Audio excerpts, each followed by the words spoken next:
আমার ভাইয়ের বন্ধুরা, আমার আপনার নবী রাহমাতুল লিল আলামিনের পবিত্র জবানে আল্লাহর কালামের তেলাওয়াত এত মজা লাগছে।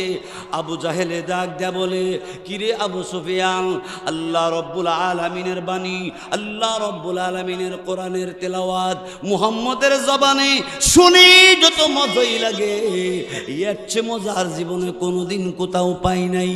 আবু সুফিয়ানকে আবু জাহেল তখন ডাক দেয়া বলে, কিরে আবু সুফিয়ান, আমি আসছি একা মনে করে, তুই কেমন করে আসলি?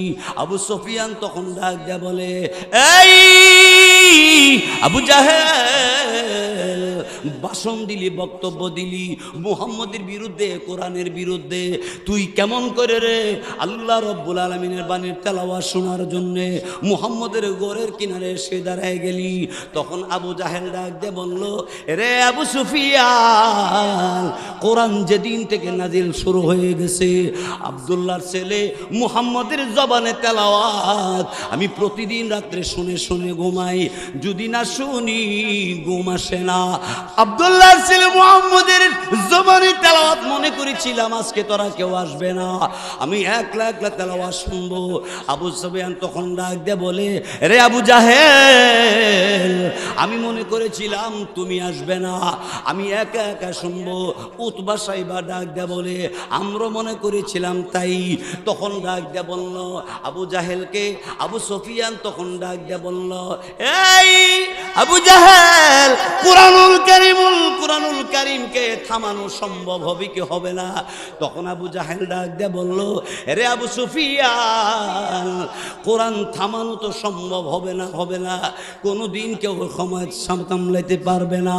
এমনি তখন ডাক দিয়ে বলে, আবু সুফিয়ানে, রে আবু জাহেল, কোরআন তো থামানো সম্ভব হবে না।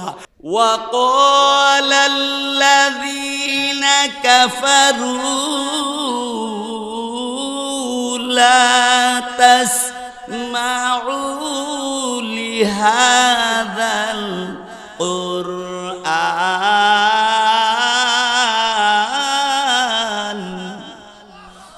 والغوا فيه لعلكم تغلبون।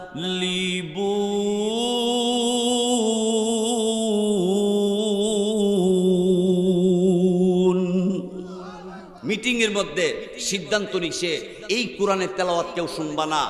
যদি কোরআন তেলাওয়াতের আওয়াজ কানে আয়া পড়ে, তাহলে আঙ্গুল ঢুকায় রাখবা কানের ভিতরে, এরপরও যদি আওয়াজ আয়ে তাহলে ডুল বাজাইবা, হাঙ্গামা করবা, উরুস্তুলি করবা। বলেন নাউজুবিল্লাহ। দমক সমক দিয়া তখন আবু সুফিয়ানে কইল, আবু জাহেল, তুমি তো ভাষণ দিছ, বক্তব্য দিছ, এই কাগজের সই দাও, তুমি যাইতা না। আবু জাহেলের সই দিছে, সবাই সই সাপ্পর লইয়া সবাই যার যার বাড়িতে গেছে গা। সন্ধ্যার আগে আগে ওই পাবলিক ঘরের ভিতরে গেছে গা, কারণ সন্ধ্যার পরে যদি বাইরে পা তাহলে মাইর দিব, এই ডরে সব পাবলিক যার যার ঘরে গেছে গা। কিতাবের মধ্যে লেখে, আবু জাহেলে বউরে ডাক দিয়া ক, আমার ওয়াই, ইংরেজিতে কো আর কি, ওয়াই, ও আমার বউ, কি আমারে যদি কেউ তালাশ করে কয় আমার শৈল বালা না, আমি ঘুমাই গেছি গা, আমার শৈল বালা না, আমি ঘুমাই গেছি গা। বাটফার তো যারা বাটফা, এরা বাসার থাইক্য নাই, ঠিক না? একবার আগে ডাকতেছে, ভাই সাহেব, ও ভাই সাহেব, বাসাত আছেন? জানালাদা ছায়া দেহে যেই বেটা ডাকতেছে, এই বেটা টেহার লাগিয়েছে। এখন ছেলেরে ডাক দিয়া ক, তুই নিচে গিয়া ক আব্বা বাসাত নাই। ছেলে নিচে নাইমা ক, ও বেটা আমার আব্বা কইছে, আমার আব্বা বলে বাসাত নাই। থাইক্যাও না করে বাটফার, আবু জাহেল বাটফার। আবু জাহেলে বউ ওরে ক, যদি আমার কেউ তালাশ করে তাহলে কয়ও যে আমার শরীর ভালো না, আমি ঘুমাই গেছি গা। এমনি আবু জাহেলে বউ জিজ্ঞাসা করে, তাইলে ঘুমাইতেছেন না দি, কাপড় চোপড় ফেরে দি বাইরে যাইতেছেন গা, কই যাইবেন? মুহাম্মদের জবানে কোরআন শরীফের তেলাওয়াত শুনতাম যাই। আর আসতে কোন আল্লাহু আকবার। বউ আবার ডাক দিয়ে কো আজকে মিটিং এর মধ্যে এত জোরে জোরে ভাষণ দিলেন মুহাম্মদের বিরুদ্ধে, কোরআনের বিরুদ্ধে, আবার আপনি যেতেছেন গে তেলাওয়াত শুনতে। কো আরে এতদিন তো আবু সুফিয়ান যাইতো, উতবা সাহিবা যাইতো, জনগণ তো যাইতো না, কিন্তু আজকা যে ভাষণ দিয়ে দিছি কেউ যাইতো না, আমি আজকা একলা যাবো, আমি আজকা একলা যাবো। হে একলা রোয়ানা হইছে। আবু সুফিয়ানে বউরে ডাক দিয়ে কো এই আমারা যদি কেউ তালাশ করে কয়ো আমার জরুরি কাজে এক জায়গা গেছি গা, আজকে দেখা করতে পারতো না, তাহলে কই যাইবা? কো আমি মুহাম্মদের জবানে কোরআন শরীফের তেলাওয়াত শুনতাম যাবো। বউ ডাক দেখো তুমি না আবু জাহেলের সাথে এলান করলা মুহাম্মদের বিরুদ্ধে, কোরআনের বিরুদ্ধে, আবার তুমি তেলা শুনতে যাইবা? কো দেখ আবু জাহেলে ভাষণ দিছে, দস্তখত দিছে, সাইন দিছে, হ্যাঁ তো যাই তুই না, আর উতবা সাইবার তাইলে দুর্বল নেতা, ইডি যাই তুই না, আমি আজকে একলা যাবো। সব একলা যাইতাছে। উতবার বাড়ি হলো দক্ষিণ ফাড়া, সাহিবার বাড়ি হলো উত্তর ফাড়া। এক ফাড়ার থেকে আরেক ফাড়া দুনুরা এক কানইয়া, একটা আরেকটা রেখ তোর আমার কোনো দোষই নাই, আমরা খালি মানুষ বসাইয়া দিছি। এত মজার তেলাওয়াত বাদ দিয়া লাভ নাই। আবু জাহেলও যাইতো না, হ্যাঁ ভাষণ দিছে, আবু সুফিয়ান যাইতো না, এলান দিছে, হেরা তো যাই তুই না, আর জনগণ তো সব গরুই গেছে গা, চল তুই আর আমি যাই। এরাও গেছে। নবীজির তেলাওয়াত আরম্ভ হইছে। সুবহানাল্লাহ, জোরে কন। অসুবিধা হইতেছে আপনাদের? আমি কথাটা শুনাইতেছি, আপনারা শুনবেন তো? সবাই মোহাব্বতে আল্লাহ আল্লাহ আল্লাহ আল্লাহ, জোরে জোরে। লা ইলাহা ইল্লাল্লাহু মুহাম্মাদুর রাসূলুল্লাহ সাল্লাল্লাহু আলাইহি ওয়াসাল্লাম। নবীজি তেলাওয়াত শুরু হইছে। হেরা গেলাম এক লাখ লেগেছে, একটা আরেকটা জানাই গেছে না। প্রত্যেকে মনে করছে আজকাল কেউ আইসেন, আমি এক লই আইছি। রসুলের তেলাওয়াত শুরু হইছে। আফালা ইয়ানজুরুনা ইলাল ইবিলি কাইফা খুলিকাত ওয়া ইলাস সামাই কাইফা রুফিআত ওয়া ইলাল জিবালি কাইফা নুসিবাত ওয়া ইলাল আরদি কাইফা সুতিহাত ফাযাক্কির ইন্নামা আনতা মুযাক্কির। নবীজি তেলাওয়াত করতেছে, তেলাওয়াতের মধ্যে মজা আছে না নাই?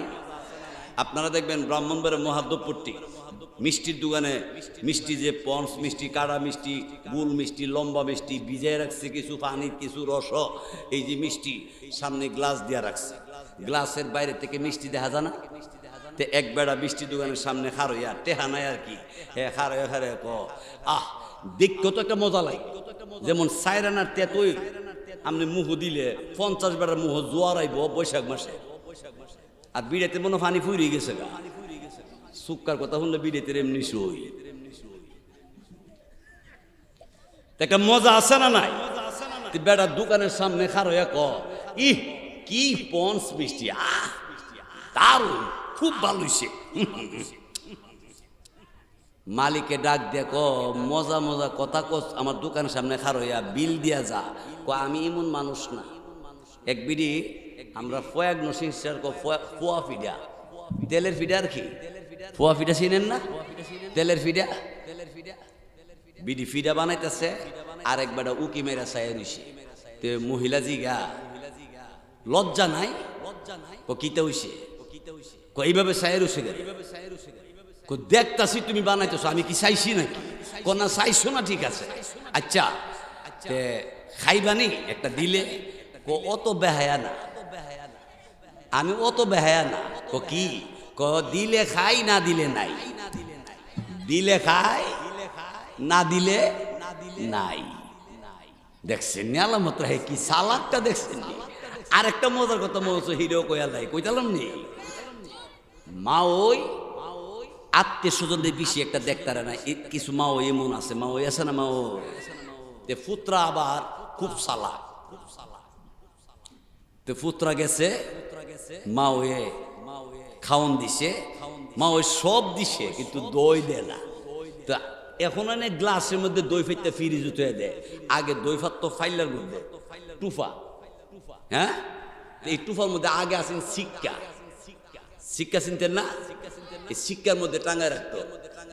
তো এই দইয়ের টুফাটা ওই সিক্কার মধ্যে টাঙ্গাইতে রাখছে। হ্যাঁ হালি বারবার হেদিকে তাকা। মা ওই কিসকি মাছ খাওয়াইলো, বোয়াল খাওয়াইলো, তেলাপি খাওয়াইলো, সব খাওয়াইলো, দই দিল না। হ্যাঁ আবার দই ছাড়া খাইতে পারে না। আবার হের একটা স্বভাব হইল খুঁজা খাইতো না। স্বভাবটা কি? খুঁজা খাইতো না। এমনি মা ওই কেউ ফুতরা খাইছো তো তা আদ দই এলাও না। মা ওই আদ দুমু কি একটা মনের ভিতরে এমন একটা ডর, জামু কেমনে বাই এই ডরটা যাইতেছে না। তো কি ডর? ও মা ওই গো মা ওই আওয়ার ফতে এত বড় সাপ আমার সামনে পড়ছে, তখন যাওয়ার সময় নিয়ে আবার আমার সামনে পড়ে, এই ডরটা আমার যাইতেছে না। এমনি মা ওই যে গা সাপটা কত বড়, আমার বাসনটার থেকে ওই দইয়ের টুফাটা পর্যন্ত লম্বা।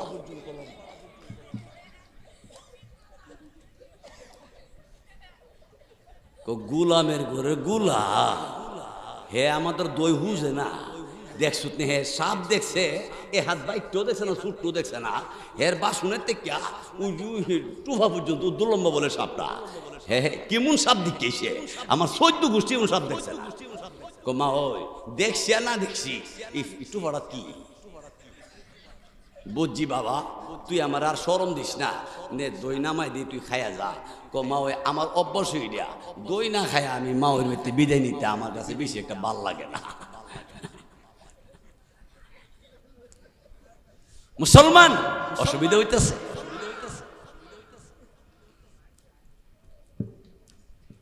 তো প্রত্যেকটা জিনিসের একটা মজা আছে না নাই? বৃষ্টির দোকানের সামনে খার হইয়া হ্যাঁ যে কইতাছে খুব ভালো, চমৎকার, খুব ভালো হইছে। মালিকে মাগনা খাইছ, মাগনা খাই দিতে গা টেহা দিয়া যা। হাত বাড়ান, হাত বাড়াইছে, এমনি মুট করে দিছে, টাকা নাই। মালিকে কই টেহা কই? যেমন খাইছি এমন দিছি। কেমনে? দিকটা মজা লাগছে, মজা লাগলে ফেট ভরে কোনো বলে না, টেহ নাই। কোরআন শরীফের তেলাওয়াতের মধ্যে মজা আছে না নাই? তো মজার কারণে আবু জাহেলে ওই কুনাত বয়ে শুনতেছে তো আহ কি মজা, বাতিজার তেলাওয়াত কি। এমনি উতবা সাহিবা কি রে তুই আর আমি আইছি আ করে কেটারে। কতক্ষণ পরে আবু সুফিয়ান এই কুনার থেকে ইস আরো যদি পড়তো। কি রে উতবা সাহিবা কি রে তুই আর আমি আইছি, এই কুনাত আ, হেই কুনাত ইস, লোক তো আরো আছে রে কেডারে। আস্তে করে আগে গে দেখে দামরা দুই কুনাত বয়ে লইছে, তাজা তাজা দুই বেড়া, বড় বড় বেড়াই তো। উতবা সাহিবা গিয়া আবু জাহেল রে জিগে, আবু জাহেল কই বই রইছ? তোর আইস।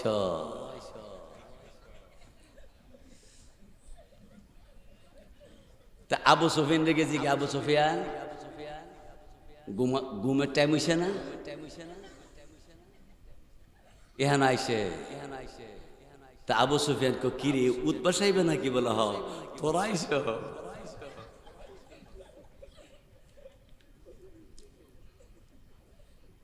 উতবা সাহিবা আর আসতে কইতাম না, এখন জোরে কইয়া দিব।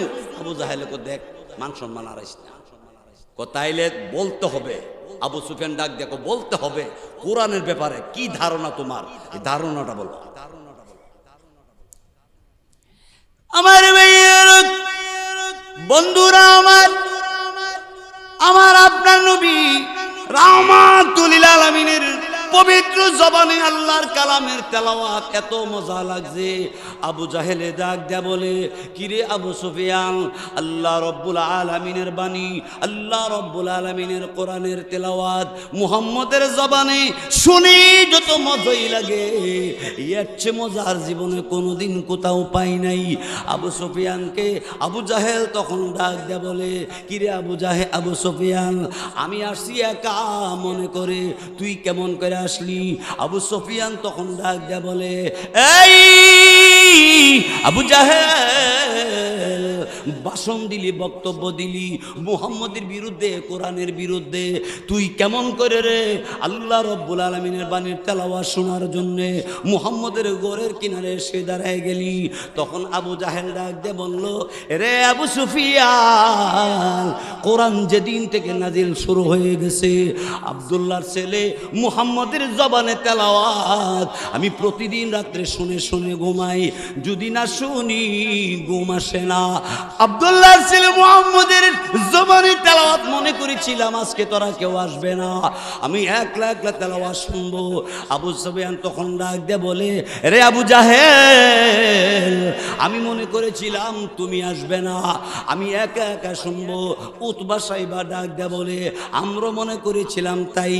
তখন ডাক দিয়ে বলল আবু জাহেলকে, আবু সুফিয়ান তখন ডাক দিয়ে বলল, এই আবু জাহেল, কুরআনুল কারীমকে থামানো সম্ভব হবে কি হবে না? তখন আবু জাহেল ডাক দিয়ে বলল, রে আবু সুফিয়ান, কোরআন থামানো তো সম্ভব হবে না, কোনোদিন কেউ সময় সামলাইতে পারবে না। এমনি তখন ডাক দিয়ে বলে, আবু সুফিয়ানে, রে আবু জাহেল, কোরআন তো থামানো সম্ভব হবে না। কোরআনুল কারীমের তেলাওয়াত খোলা আকাশের নিচে জমিনের উপরে শত শত কোরআনের প্রতিষ্ঠান হবে, হাজার হাজার প্রতিষ্ঠান হবে। ওই কোরআনুল কারীম মুহাব্বত ভালোবাসা অন্তরে এমন ভাবে জাগবে, কোরআনের জন্য জামিয়া ইউনুসিয়ার ছাত্ররা তাজা রক্ত জমিনের মধ্যে ডাইলা দিবে, তারপরও কোরআন ছাড়বে না। হেই পরিওটের মুসলমান ভাইয়ের আমার, জামিয়া ইসলামী ইউনুসিয়া মাদ্রাসা সহ ব্রাহ্মণবাড়িয়া সহ গোটা বাংলাদেশের কওমি কোন মাদ্রাসার প্রতি কেউ যদি বাঁকা নজরে তাকায়, তার চোখ উঠাইয়া দেওয়ার জন্য কে কে রাজি?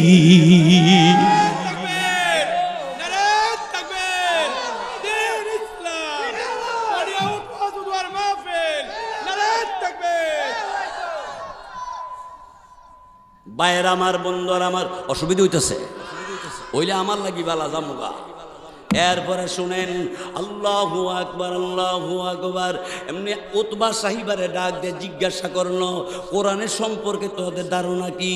উতবা সাহিবা ডাক দিয়ে বলে, যেই লোকটা কোরআনের বিরুদ্ধে কথা বলবে সে ওই বেইজ্জতি হবে, ইজ্জত লয়ে বাজ্যতা তো না। জোরে বলুন ঠিক কিনা? আপনারা নাম শুনছেন কি শুনছেন না জানি না, তসলিমা নাসরিন শুনছিলেন? ওই কুলাঙ্গারে কোরআন শরীফের মধ্যে ভুল ধরছিল যে হেজাব পরা, বুরকা পরা, এটা আল্লাহ জুলুম করছে মানুষের উপরে।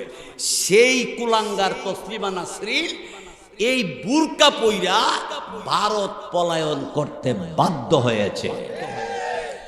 এই দেশের আলেম ওলামা, এই দেশের খাঁটি মুসলমানেরা হুঙ্কার দেওয়ার সাথে সাথে বাতিল মাথা নত করতে বাধ্য হবে। জোরে বলো ঠিক কিনা?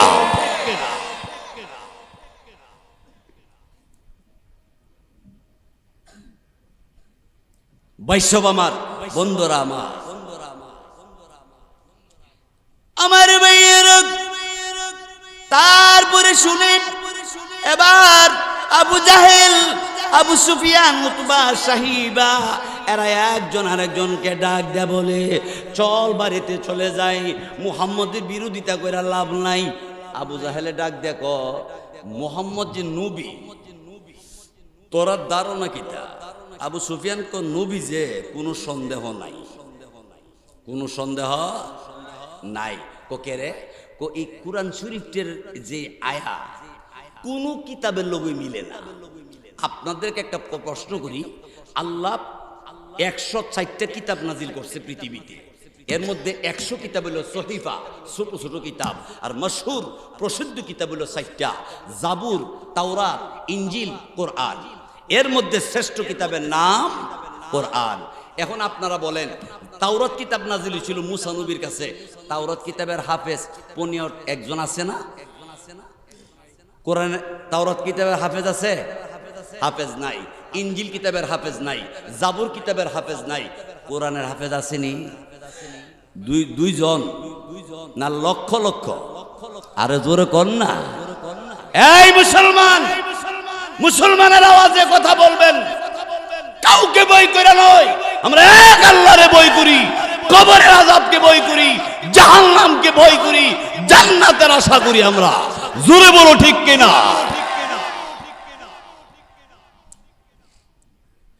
মুসলমানের আওয়াজে বলবেন, ভালো করে শুনুন। রাসূল আকরাম সাল্লাল্লাহু আলাইহি ওয়াসাল্লাম এক হাদিসের মধ্যে উল্লেখ করেছেন, ক্বালান নাবিয়্যু সাল্লাল্লাহু আলাইহি ওয়াসাল্লাম আফজালুল ইবাদাতি তিলাওয়াতুল কুরআন। সাহাবায়ে কেরাম জিজ্ঞেস করলেন, ইয়া রাসূলুল্লাহ, আফজালুল ইবাদাতি তিলাওয়াতুল কুরআন, কুরআন তেলাওয়াত উত্তম ইবাদত, তাহলে নামাজ, রোজা, হজ, যাকাত কি হবে? আল্লাহ রাসূল বললেন, আফজালুল ইবাদাতিস সালাহ। সুবহানাল্লাহ, জোরে কর। সাহাবায়ে কেরাম জিজ্ঞেস করল, হুজুর আবার বললেন নামাজ উত্তম ইবাদত, তো কুরআন তেলাওয়াত উত্তম ইবাদত, নামাজও উত্তম ইবাদত, তাইলে কোনটা কোন উত্তম কেমনে বুঝতাম? রাসূল তখন বললেন, যত নফল ইবাদত আছে এর ভিতরে কোরআন শরীফের তেলাওয়াত হলো 1 নম্বর, আর যত ফরজ ওয়াজিব আছে এর ভিতরে নামাজ হলো 1 নম্বর। যেমন হজ করতে গেলে লক্ষ লক্ষ টাকা লাগে, 1-1.5 মাস সময় লাগে, লাগে না? যাকাত লাখ লাখ টাকা বন্টন করে দিতে হয়। রোজা রাখলে ওই বুড় রাইতে খাইলে আবার সন্ধ্যা হওয়ার আগ পর্যন্ত না খায়া থাকতে হয়। ওই রোজাটা 1 নম্বর না হইয়া এত কষ্ট, আরাফার ময়দানে যেমন কষ্ট, মিনা ময়দানে এমনই কষ্ট, মুজদালিফার কষ্টের কোনো শেষই নেই। যত বড় নেতাই হোক না কেন, যত বড় বক্তই যাক না কেন, মুজদালিফার মধ্যে খোলা আকাশের নিচে ফাত্তুর উপর শুইতেইব, তাবু টাবু নাই, অনেক কষ্ট, অনেক কষ্ট। ওই হজটা 1 নম্বর না হইয়া নামাজটা 1 নম্বর হইল কেন? রাসূল তখন ডাক দিয়ে বললেন, সাহাবীরা শুনো, নামাজটা 1 নম্বর হইছে কেন? কারণ হজ তো মালয়েশিয়া গেলে হবে না, হবে হবে রমজান মাস ছাড়া রোজা রাখুন, যা রোজা, রমজানের রোজা রমজান মাসে রাখতে হয়। দেখেন ওই এত কষ্ট করে রোজা রাখকেও এই রোজাটা 1 নম্বর না হইয়া উজু বানাইয়া কেউ যদি দাঁতিয়ারা মসজিদে নামাজ পড়ে তার নামাজ হয়ে যাবে, কেউ খেতের লাইলে যদি নামাজ পড়ে ফেলা তার নামাজও হয়ে যাবে, কেউ যদি দোকানের ভিতরে নামাজটা পড়ে নামাজটা হয়ে যাবে। এই সহজ কাজটা 1 নম্বর হইল কেন? রাসূল ডাক দেয়া বলে, ও সাহাবীরা, কোরআন তেলাওয়াত ছাড়া নামাজ হয় না, কোরআন তেলাওয়াত আছে বলে নামাজটা 1 নম্বর হয়ে গেছে। তাহলে কোরআন যার মধ্যে সে হলো 1 নম্বর। এর একটা উদাহরণ হইল, ইমাম সাহেব হুজুর যখন বেহাও মানে রুকুত যা, যত বড় নেতাই হোক খারো এটা হ্যাঁ না বেহাও, ইমাম সাহেব যতক্ষণ বেহা হয়ে তাহে নেতা সাহেবের অত কোনো বেহা হয়ে তখন লাগে, ঠিক কিনা জোরে কর? এ সময় নেতাগিরি চলে না যে ওইটা খারো, কারণ কোরআনের আইন মানতেই হবে। জোরে বলুন ঠিক কিনা? অল্প সময়ের ভিতরে দোয়া হবে। আপনারা যেভাবে বইছেন আমি মনে করতেছি আমি আরো লম্বা করলেও আপনারা বয়ান শুনবেন না, সবাই শুনবেন। তো বেশি লম্বা না, কয়েক মিনিট বাকি কথাটা শুনে। আমার ভাইয়ের ও তোমার সাহেব ডাক দিয়ে বলে, এ আবু জাহেল, কুরআনুল কারীমের বিরোধিতা যারা করবে তারা বেইজ্জতি হবে। তবে আমরা আর একটা বক্তব্য দেই। কি বক্তব্য? কোরআনুল কারীমের জন্য মানুষ তাজা রক্ত জমিনে ঢালবে, এমন কি কোরআনুল কারীমের মাদ্রাসার জন্য রক্তের কামাই টাকা দিয়ে দিবে, অর্থ দিয়ে দিবে, উপস্থিত হবে, মাদ্রাসার সদস্য হবে, আদরের কলিজার টুকরা সন্তানকে সেই কোরআন শিক্ষা দেওয়ার জন্য ছেড়ে দিবে। যা মাদ্রাসা গিয়া পড়। আল্লাহু আকবার। মাদ্রাসা পইরা কি ঠকছি না জিতছি? আর একটু জোরে করুন না। শ্বশুরবাই গেলে ডরে খাওয়ান, আমার জিয়ের লোক যে ব্যবহার ভালো না করে এই জন্য জামাইরে ডরে খাওয়া, ডরে। আর আমরা যে ওয়াজ করতাম আইসি ফোনে ওর বা সারা বাংলাদেশ ওয়াজ করি আমি, 64 জেলার এমন কোনো জেলা নাই যে জেলাতে আমার প্রোগ্রাম হয় না। প্রত্যেকটা জেলাতে আমি গিয়েছি। আমার ওয়াজের বয়স 24 বছর চলে। 64 জেলাতে ঘুরছি, কিন্তু শ্বশুরবাড়ির খাওয়ান আর মাহফিলের খাওয়ান অনেক বেশ কম। দে আর কো হুজুর এই সরসিনার হাড্ডি ডাকা হুজুর ই ডাকা যেমন দেখা যায় হের আপন বোন যাবাই আমি কি বেগারতা ওইটা কক মুরগি না দেশি দেশি দেশি বেগারতা করে বেগারতা খাইতাম কইডাত খাইবে না আল্লাহু আকবার আল্লাহ। তারপরে আবু সুফিয়ান ডাক দিয়ে বলে এই আবু জাহেল মুহাম্মদ সত্যিকারী নবী কি নবী না যাচাই করার জন্য কি করা যায়? আবু জাহেলে একটা কাম কর, হাদিস শরীফের মধ্যে আছে, হাদিস শরীফে এবারতের মধ্যে আসছে দব একটা প্রাণীর নাম, এটা আকৃতিটা কিতাবে লেখছে বাইং মাছের মতো বা গুই সাপের মতো। এমন একটা প্রাণীরে আবু জাহেলে হেরা সবাই লাগিয়া মারছে, মাইরা নবীর সামনে নিয়ে হাজির করে কো মুহাম্মদ তুমি যদি সত্যি নবী এটা হও এটারে জেতা করতার বানি। আপনারা কি ঈসা নবীর নাম শুনছেন? হযরত ঈসা আলাইহিস সালাম কবরের পাশে গিয়ে খারইয়া যদি কইতো কমবে ইজনিল্লাহ, সাথে সাথে কবর থেকে মরা মানুষ জেতা ওইটা খারই যেত। হযরত ঈসা আলাইহিস সালাম একদিন যাইতেছে, যাইতে যাইতে যাইতে যাইতে যাইতে যাইতে যাইতে যাইতে হঠাৎ করে তাকায় দেখে একটা কবর 48 হাত লম্বা। কয়া 48 হাত লম্বা, এত লম্বা কবর দিকা ঈসা আলাইহিস সালাম কই এই বেড়াটা কেডা, এই লাশটা দেহনের কাজ কমবে ইজনিল্লাহ। এই 48 হাত লম্বা বেড়া উঠতে খারুছে, ঈসা নবী দিক কই কো লা ইলাহা, কেডা তুমি, এত লম্বা ওই তুমি? কি দেখছেন আপনি আমার? আমি তো নেশা, আপনি তো উপরে উপরে খারুতাম নি কো না আমি তো। তখন ঈসা আলাইহিস সালাম ডাক দেখো একটা কাজ করবানি, বলো কিতা? ক আমার সাথে তুমি থাকবা, আমি আল্লাহর কাছে দোয়া করে দিব, আল্লাহ তোমার হায়াত দিয়ে দিব, তুমি থাকবা নি। তখন লোকটা ডাক দেখো ঈসা নবী থাকমো, একটা শর্ত আছে। কো কি শর্ত? ক আমার আর মরণ হইব নি। কইলে হইব, আবার মরলে মরবা। ক তাহলে আমি রাজি না, আমি আবার হইতে যাইগা। ক কে রে মরলে অসুবিধাটা কি? এবার লোকটি ঈসা আলাইহিস সালামকে ডাক দিয়ে বললেন হে ঈসা নবী আপনি তো পয়গম্বর, কিন্তু মালাকুল মউত আজরাইল ফেরেশতার সাথে আপনার দেখা হয় নাই। আজরাইল ফেরেশতা যখন মানুষের জান কবজ করতে আসে একলা আসে না, 500 ফেরেশতার সাথে নিয়ে আসে। যদি লোকটা বেঈমান হয় তার জন্যে জাহান্নামের আগুনের শিকল লইয়া আসে, পশমে পশমে শিকলগুলি ঢুকাইয়া দে, এমন ভিতরে প্রবেশ করে হাত পাওগুলি অবশ করে পায়ের টান দিয়া ছিঁড়ে ফেলে। এত কষ্ট এত দুঃখ চিৎকার করে মানুষ আপনজন বসে আছে বলতে পারে না। এই ঈসা নবী আজরাইল ফেরেশতা শেষবারের মতো চাপ দিয়ে যে ধরে, এত কষ্ট হয়। আমি যে মারা গেছি আজ থেকে 4000 বছর হয়ে গেছে, আজরাইলের সিফার কথা এখনো বলতে পারি নাই। মরণের কষ্ট অনেক বড় কষ্ট, মারাত্মক কষ্ট। আল্লাহু আকবার। আমার ভাইয়েরা বন্ধুরা আমার, ইয়ার পরবর্তীতে আমার আপনার নবীকে পরীক্ষা করার জন্য মরা প্রাণীটারে রাসূলের সামনে হাজির করে ফারবা জেতা করতা। আচ্ছা আমি জিগাই, ঈসা নবী যদি মরা কবরের যে মানুষ জেতা করতারে, আমরা নবী পারবো নি? সব নবীর আল্লাহ যা দিছেন, আমার নবীর আল্লাহ একলা তা দিছেন। নবীজি তিনি ডাক দেখো যদি এটা জেতা হতে তোমরা ইমান আনবানি। এরা কয় দেহি, যদি হয় দেহি। অনেক অনেক আছে না বলে কেউ আজান দালে চায় না, নামাজও যায়, জান আমি আইতাছি। আপনি নামাজ পড়ে আয়া দেন, হে বইয়া আগরবাতি টানতাছে, ঠিক না? টানতাছে। কেউ নামাজও গেল না, অক্ত গেছে আর যায় লাগে নাই। বামা তৈছে সার কাপ, ডাইনা তৈছে সিগারেট। এমন মুসলমান আছে না নাই? ভাইয়ের আমার বন্ধুরা আমার, আমার আপনার নবী রাহমাতুল লিল আলামিন ডাক দে বলল যদি জিন্দা হইয়া যা ইমান আনবানি। তো দেখা লই না এমনি আবু জাহেলে লগের সাথীরা দেখে রেখে মুহাম্মদ রে আমরা পাগল কই, সত্যি পাগল কো কেমনে? আমরা নিজের হাতে মাইরা আনছি রে, শিউর তো বলা হ এইটা বলে যেতে হইল কসন্দি হইল। পারতো তো না, কয়া তো বইছে, তোমার বাতি দিতে লাগে কহ এমনি। রসুল ডাক দিয়া ক আল্লাহর হুকুমে তুমি জিন্দা হয়ে যাও গা।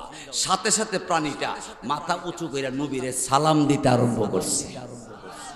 আর আস্তে কোন সুবহানাল্লাহ। কি সালাম? আসসালাতু ওয়াসসালামু আলাইকা ইয়া রাসূলুল্লাহ, আসসালাতু ওয়াসসালামু আলাইকা ইয়া হাবিবাল্লাহ। ওগো নবীজি, আপনি আখিরি পয়গম্বর, রহমতের নবী, রাহমাতুল লিল আলামিন। ওগো আল্লাহর নবী, আমার ভাগ্য বড় ভালো, আমি আপনারে স্বয়ং দেখতে পেরেছি। আবু জাহেলে কো দেখছো? পাগল যে কই? পাগল না রে, জাদুঘর। কি কহ জাদু জানে মনো তাইলে আর একটা পরীক্ষা করে লাইকো কেমনে? আবু জাহেলে কয়েকটা পাথর আতলইয়া দুই হাত মুট করে টাইট করিয়া আয়াসে রেখা রইয়া ক জাদু জাদু দিয়ে হবলতা পারতো না, ইটার জেতা করতারলো, ইটা কইতারতো না। দুই হাত মুট করে যাতা ধরে ক আবু জাহেল ডাক দিয়া ক মোহাম্মদ, আমার হাতের ভিতরে কি আছে তুমি যদি কইতারো তাহলে বুঝুন তুমি নবী। রসুল ডাক দেখো আমি না কইয়া হাতের ভিতরে জিরা আছে হেরা যদি কো আমি নবী তাহলে মানবানি।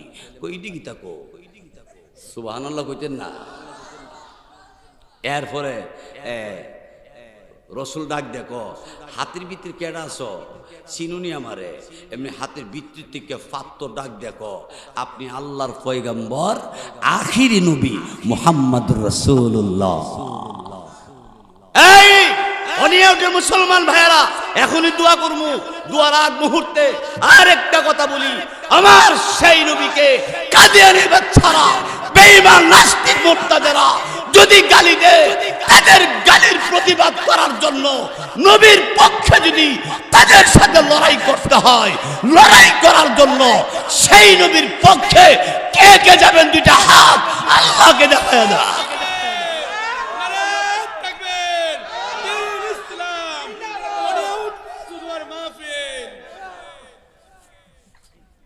বাইসব আমার বন্ধুরা আমার, শেষ পর্যন্ত কোরআনের পক্ষে যারা, তারা বিজয় লাভ করেছে, ঠিক কিনা জোরে কর? আপনাদের এই এলাকার ভিতরে আবু বকর নাম কোন মানুষের আছে? উমর আছে, উসমান আছে, দেখছেন? এরা কোরআনের পক্ষে ছিল, এরা নাম রাখিয়া খুশিও আমার ছেলের নাম আবু বকর, নবীর সাহাবীর নাম। জোরে কোন সুবহানাল্লাহ। আর 2 মিনিটে একটা কথা শুনে দোয়া করতাম না, অসুবিধা হইতেছে? 2 মিনিট কথাটা হইল, এই বছর ব্রাহ্মণবাড়িয়া আমি সময়টা দিতে পারিনি যে কোনো কারণে। ইনশাল্লাহ হায়াতে যদি বাঁচি, আপনারা স্মরণ করলে আমি আবারও আসবো। দাওয়াত দিলে, না দিলে আমি জোর করে আইতাম না। জোর করে একার হইতেও মানতাছি, আমার আর কোনো ওয়াজ আছে না। আল্লাহ মিশরে ইহুদিরা পরামর্শ করল যে মুসলমানের মধ্যে এত উন্নতি দেখা দিল কেন, যাচাই করা দরকার। বগদাদ শরীফের মধ্যে আইছে ইহুদির লিডার আইছে, আইতে আইতে রাত হয়ে গেছে। আয়া দেহে 2টা দোকান খোলা। এক দোকানদারে গিয়া কইছে আমি দূরের থেকে আইছি, আমার থাকার একটা বিছনা দাও, একটা বালিশ দাও, খাবার দাবার দাও। বিল কত? 400 টাকা। কতেলে মালগুলি দাও। এমনি ইহুদি লিডারে ডাক দেখো আমার মালগুলি দাও। দোকানদারে ডাক দেখো ওই যে একটা দোকান আছে, সেই দোকানটা থেকে আপনি কিনেন। তো তুমি ব্যস্ত না কোনা, এখান থেকে কিনেন। তো ওই দোকানও গেছে, গিয়া জিগেছে এই মালগুলি কত? 400 টাকা। বেটা আশ্চর্য হয়ে গেছে গা, হে বেড়ো 400, এ বেড়ো 400। তাহলে এই বেটা বেচলে যেমন লাভ হইব, হে বেটা ব্যস্ত তো লাভ হইলি, এ বেটা ব্যস্ত না কিনলে গিয়া জিগাই তো আইসি ভাই তুমি 400 টাকা বেচলে তোমার লাভ হইল নইলে বেচলা না কেরে? দেখেন বিকালবেলা দোকান খুলছি, সব দোকানপাট বন্ধ হয়ে গেছে গা। আমার দোকানও এর দোকানও অল্প কিছুক্ষণ মধ্যে বন্ধ হয়ে যাবো, আমরা বন্ধ করে এলাম। আপনি শেষ কাস্টমার। আমার দোকানে সারাদিনে অনেক বেচা কিনা হয়েছে, কিন্তু ওই দোকানদার তার দোকানে আজান কাস্টমার পায় নাই, বেচা কিনা করতে পারে নাই, এই জন্য ওই দোকানে পাঠাইছি। কো কেন? কো সে মুসলমান, আমিও মুসলমান, সে একজন মুসলমান, আমার জাতি ভাই। রসুল কইছে আল মুসলিমু আখুল মুসলিম, একজন মুসলমান অপর মুসলমানের ভাই, সে আমার ভাই। আমার ভাই জানে আজকে বিক্রি করতে পারলো না, এই জন্য আমি না বিক্রি কইরা আমার ভাইয়ের দোকানে পাঠাইয়া দিয়া আমি জাতি ভাই মুসলমানের উপকার করলাম। হিংসা আছে? আর আমরা দোকানদারের স্বভাব কি?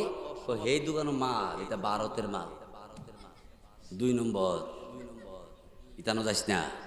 আমার দোকানের মালের মধ্যে স্পট নাই, নাম্বার 1, হে দোকানে যাস না, সিন্ডিকেট। আর পূর্বেকালের মুসলমানের স্বভাব কত সুন্দর, আল্লাহু আকবার। ও ইহুদি ডাক দিয়া কো, এই মুসলমান দোকানদার, একটা কথা বলি। কো কি? আমার একটু সময় দিবা? কো কেন? কো আমি একটু আমার দেশের বাড়ি যাব, যাইয়া কালকে আবার আসবো। কো কেন? ইহুদির লিডার ডাক দিয়ে বলে, হে মুসলমান, কোরআন সত্য, তোমরা ইসলাম ধর্ম সত্য, তার মধ্যে কোনো সন্দেহ নাই। আমি আর দেরি করে লাভ নাই, তোমার সাথে পরিচয়টা দেয়া যায়। আমি মুসলমান নই, আমি একজন ইহুদি। কোরআনের বিরোধিতা করি, ইসলামের বিরোধিতা করি, আল্লাহর বিরোধিতা করি, নবীর বিরোধিতা করি, নায়েবে নবী উলামায়ে কেরামের বিরোধিতা করি। এরে মুসলমান, আমি আমার দেশে যাব, আমার অধীনে 400 লোক আছে, সবারে নিয়ে আসবো।